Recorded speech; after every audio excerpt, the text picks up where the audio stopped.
June 2024. Haley Welch became an online sensation after speaking the onomatopoeia Hawk Tuah, imitating the sound of someone spitting. She amassed hundreds of thousands of followers across various social platforms and launched her own merchandise and a podcast called Talk Tuah. In December 2024, Welch released a cryptocurrency meme coin on Solana called Hawk Token. The coin reached a market capitalization of nearly $500 million, but within few hours, it plummeted to $25 million, wiping out $475 million in value and costing countless people their savings.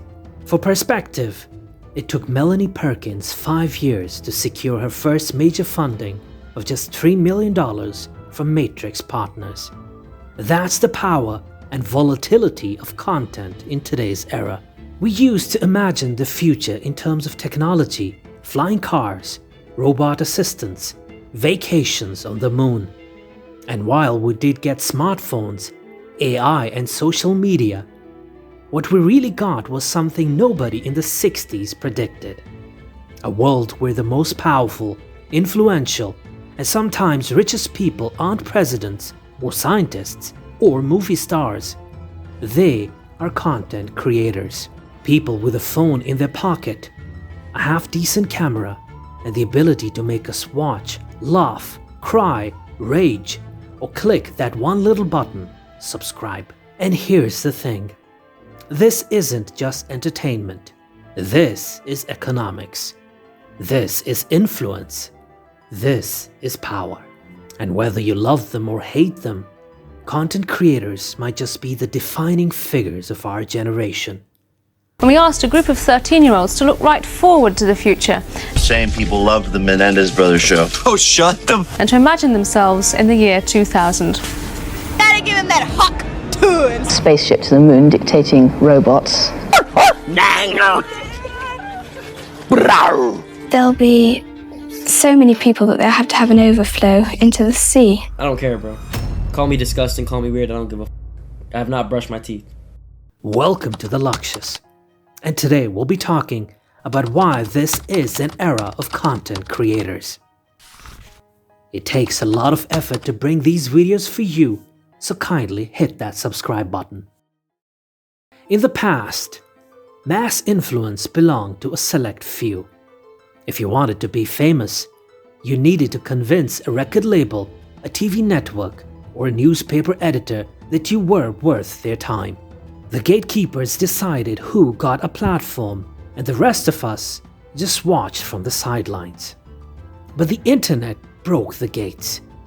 Platforms like YouTube, Instagram, TikTok, and Twitch didn't just let anyone share their voice, they rewarded them for it. Suddenly, a 16-year-old in their bedroom could reach more people than a prime-time TV show. And it didn't take long for creators to realize something important. In this new system, they weren't just participants, they were the core product. Think about it. YouTube without YouTubers is nothing. TikTok without TikTokers, just a blank feed. The entire business model of these platforms depends on creators making content that keeps people watching and keeps ads playing. The more a creator can grab attention, the more valuable they become, not just to audiences, but to advertisers and brands willing to pay huge amounts for a slice of that audience. And that's where things get wild. Some creators started making more money than the CEOs running the platforms.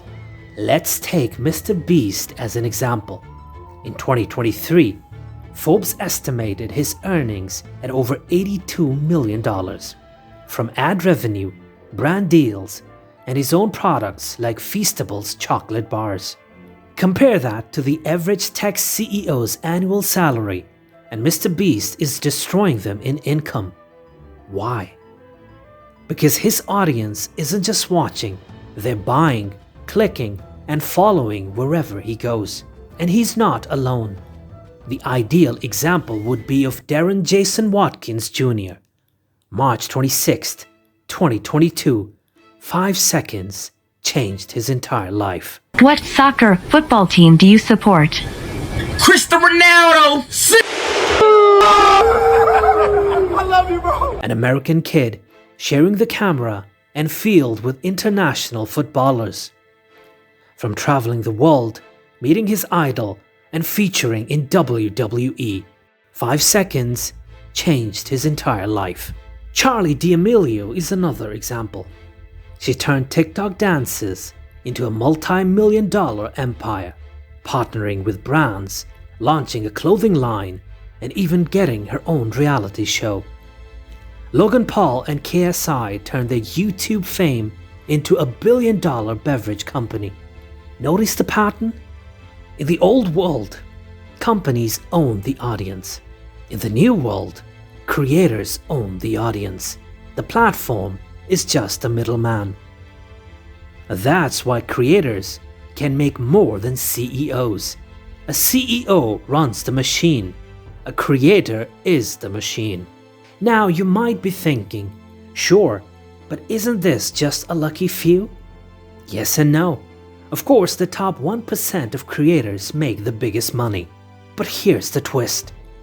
Even small and mid-sized creators are now able to turn their content into full-time jobs. There are YouTubers with 50,000 subscribers earning more than doctors. TikTok creators with just 100,000 followers making $5,000 per month from sponsorships. A decade ago, that would have sounded insane. So, what changed? First, technology democratized production. You don't need a TV studio or expensive equipment to make something watchable. Your phone camera is more powerful than professional cameras from the 90s. Editing software is cheap or even free.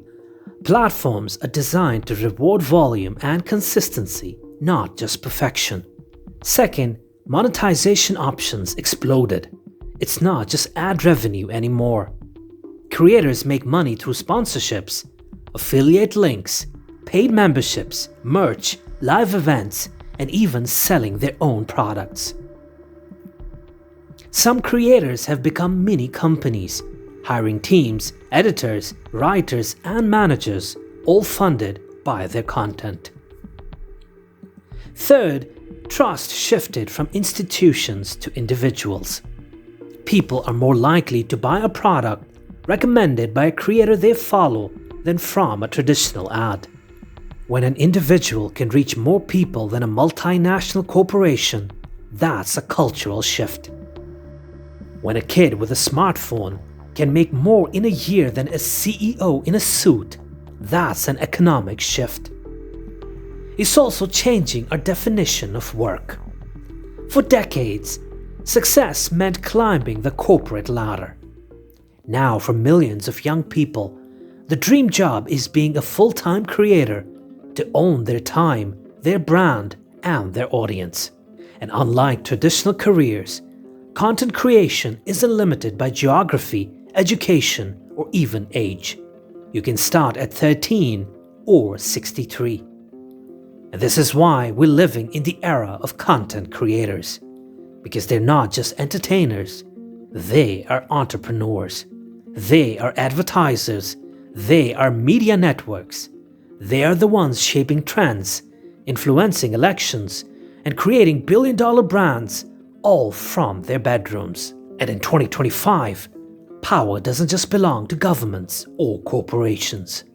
It belongs to whoever can make you stop scrolling.